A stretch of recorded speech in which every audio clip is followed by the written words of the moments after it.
Chères auditrices, chers auditeurs, bonjour et bienvenue dans le fin mot de l'histoire, l'émission préférée de ton podcasteur préféré. L'humain a toujours été impressionné par les grands discours.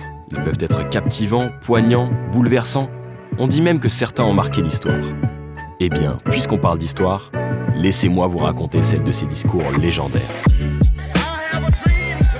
Je voudrais tout d'abord vous faire partager une conviction de femme. Il n'y a plus qu'à manger, le couvert il est dressé. Ich bin ein Berliner. El aborto sea legal, seguro y gratuito.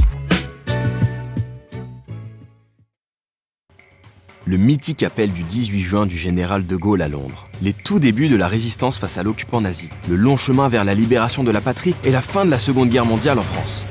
N'allons pas trop vite.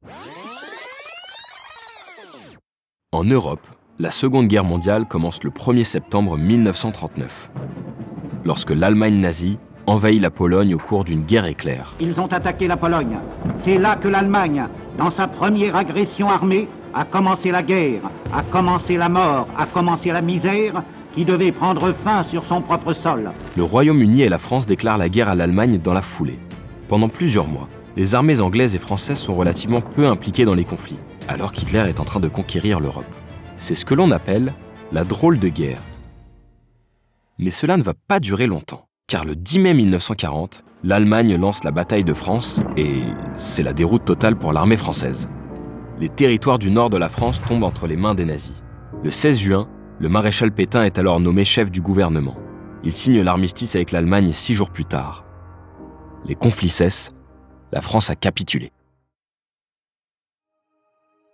Un peu plus tôt, pendant le mois de mai, il y a un colonel français de 49 ans qui prend la direction de l'unité de blindés la plus puissante de l'armée pour repousser l'envahisseur nazi.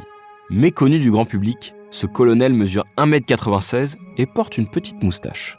À la fin du mois, cet homme est salué dans l'armée pour sa détermination, son courage et les performances de son unité.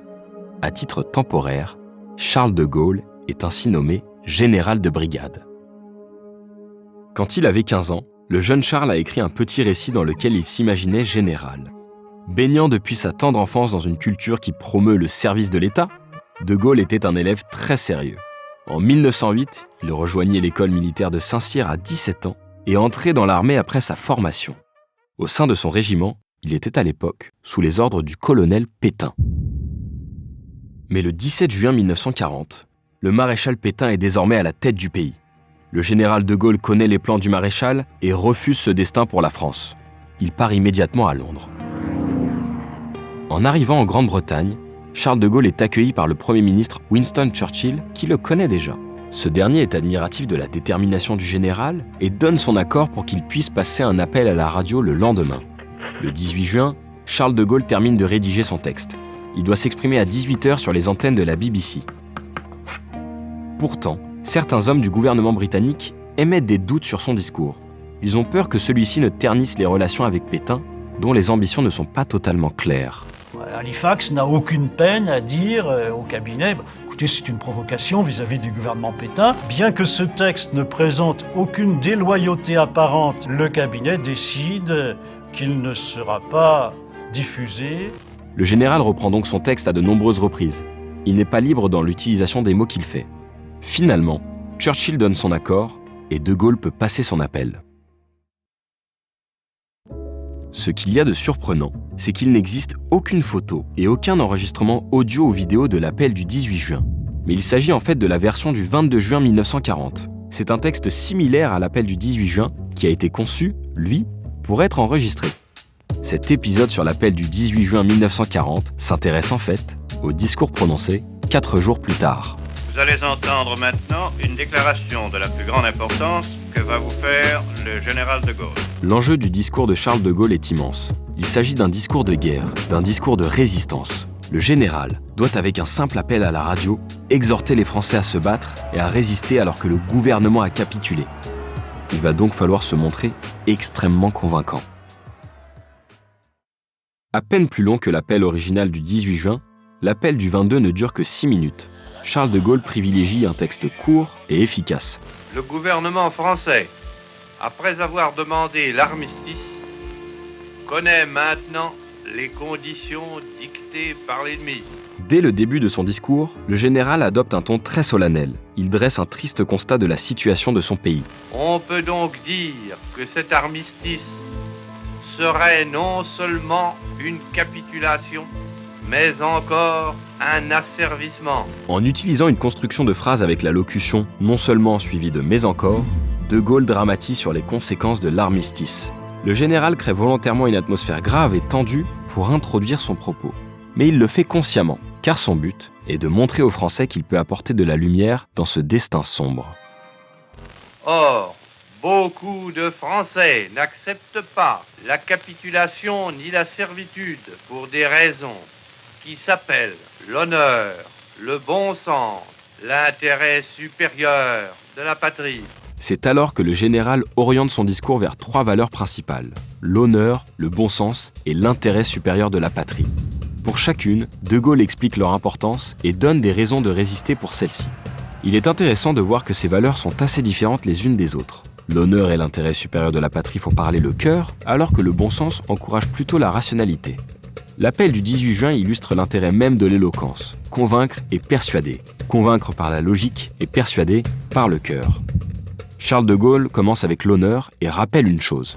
Je dis l'honneur, car la France s'est engagée à ne déposer les armes que d'accord avec ses alliés. La France ne respecterait donc pas son engagement et abandonnerait lâchement les Alliés. Quel honneur peut-il rester si la scène internationale nous perçoit comme des traîtres ? Justement, De Gaulle fait une énumération de tous les alliés européens qui n'ont pas rendu les armes.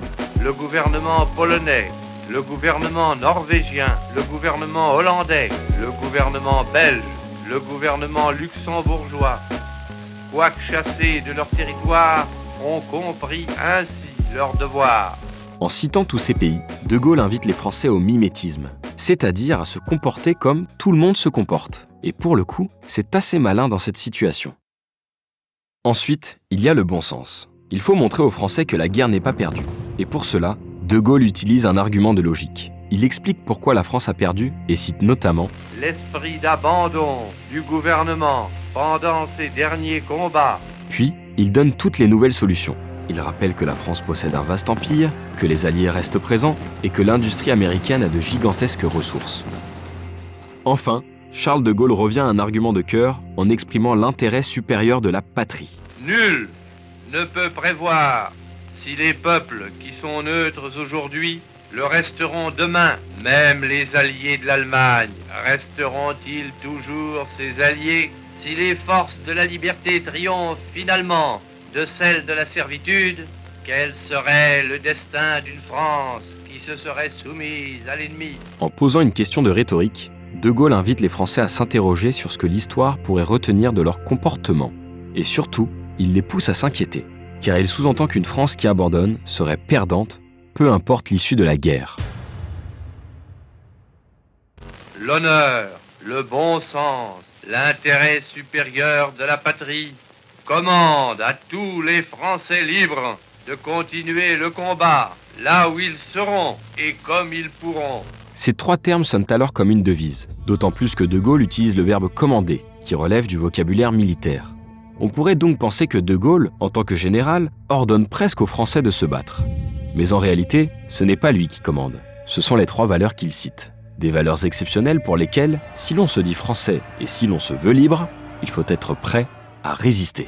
J'invite tous les Français qui veulent rester libres à m'écouter et à me suivre. Vive la France, libre dans l'honneur et dans l'indépendance.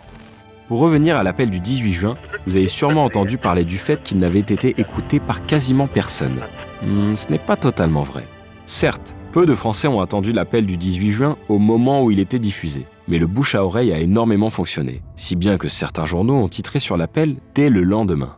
Certains Français l'ont même entendu et ont été immédiatement convaincus d'agir. C'est le cas de Denis Déroux, ancien résistant, qui témoigne. On ne s'est pas senti isolé, on ne s'est pas senti perdu. On a senti quelqu'un qui, en Angleterre, prenait la décision de rassembler autour de lui tous ceux qui seraient d'accord pour combattre les Allemands. Et ce souvenir de cet appel de Gaulle qui nous a fédérés.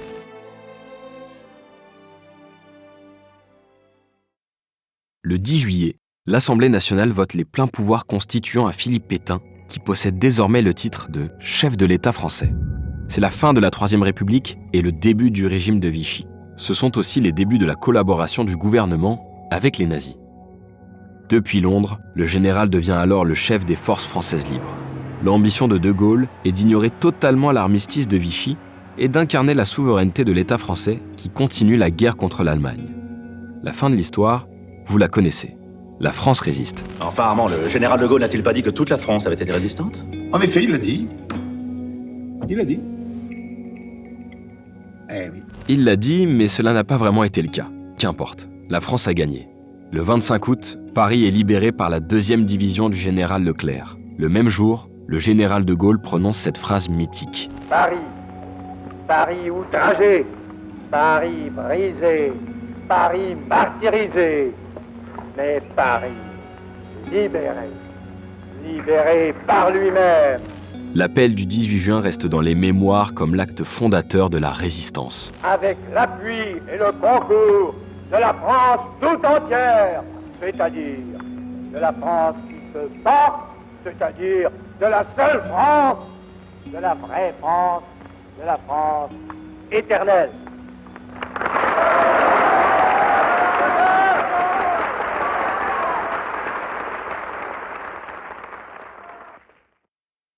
Maintenant, c'est à vous de vous inspirer de l'appel du général de Gaulle. Faites porter votre voix pour que la liberté est le fin mot de l'histoire.